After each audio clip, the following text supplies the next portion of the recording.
Day 4 English Grammar series එකෙන් මම අද කතා කරන්නේ and the කියන articles පද තුන ගැන.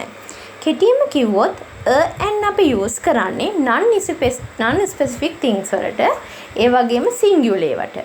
නොදන්නා නාම පද වගේම ඒක ඒකවචන විය යුතුමයි. and දාන්න නම් ඒ noun එක ඒකවචන වෙන්නත් ඕනේ. ඒක ගැන අපි එච්චර දන්නේ නැහැ, නොදන්නා. non-specific විශේෂ නැති දෙයක් ගැන. එතකොට මේ විශේෂ නැති ඒක වචන දෙයක් විස්තර කරන්න and කියලා දෙකක් ආටිකල්ස් තියෙන්න ඕනේ නෑනේ. ඒ ආටිකල්ස් දෙකක් තියෙනවා. මෙන්න මේකයි හේතුව. අපි දන්නවා vowel sounds and consonant sound කියලා sounds ආකාර දෙකක් තියෙනවා. එතකොට යම්කිසි වචනයක first letter එකෙන් එන sound එක consonant sound එකක් නම් ඒකට කලින් අපි දාන්න ඕනේ ඒ වචනේ first letter එකෙන් එන sound එක vowel sound එකක් නම් අපි use කරන්න ඕනේ and. ඒක තමයි තියෙන එකම difference එක. එතකොට ඒක වචන non-specific ඒවට and use කරන්න පුළුවන්.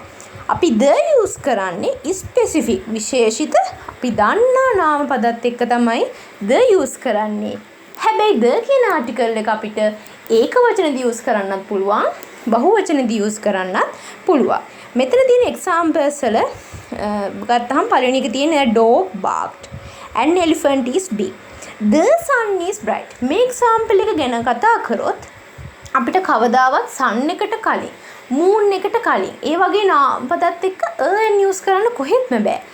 අපි දන්නවා sun කියන්නේ ඉර, moon කියන්නේ හඳ, ඒවා specific දේවල්. අනිවාර්යෙන් ඒවට අපි use කරන්න ඕනේ the.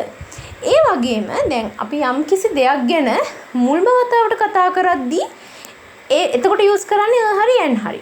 හැබැයි ඒ දේ ගැනම අපි හිතමු දැන් ගෙයක් ගැන කතා කරනවා. අපි කියනවා this is a beautiful house කියලා කියනවා. මේ තියෙන ලස්සන ගෙයක් කියලා කියනවා. ඒ අපි මුල්ම වතාවට මේ house එක ගැන කතා කරන නිසා. දෙවෙනි sentence එක නැත්නම් second time එක අපි මේ house එකේම තියෙන මොකක් හරි part එකක් ගැන කතා කරද්දී නැත්නම් ඒ house එකේ මොන හරි දෙයක් ගැන describe කරනකොට විස්තර කරනකොට a house කියලා අපිට use කරන්න බෑ. දැන් අපිට මේ house එක specific වෙලා තියෙන්නේ. ඒ කියන්නේ අපි කතාවක් කතා කරන්නේ. එතකොට අපි use කරන්න ඕනේ the house කියන එක. මේ විදිහට තමයි a and the කියන articles use කරන්නේ. තවත් මේ වගේ grammar tips දැනගන්න ඕන නම් follow English with Shashi.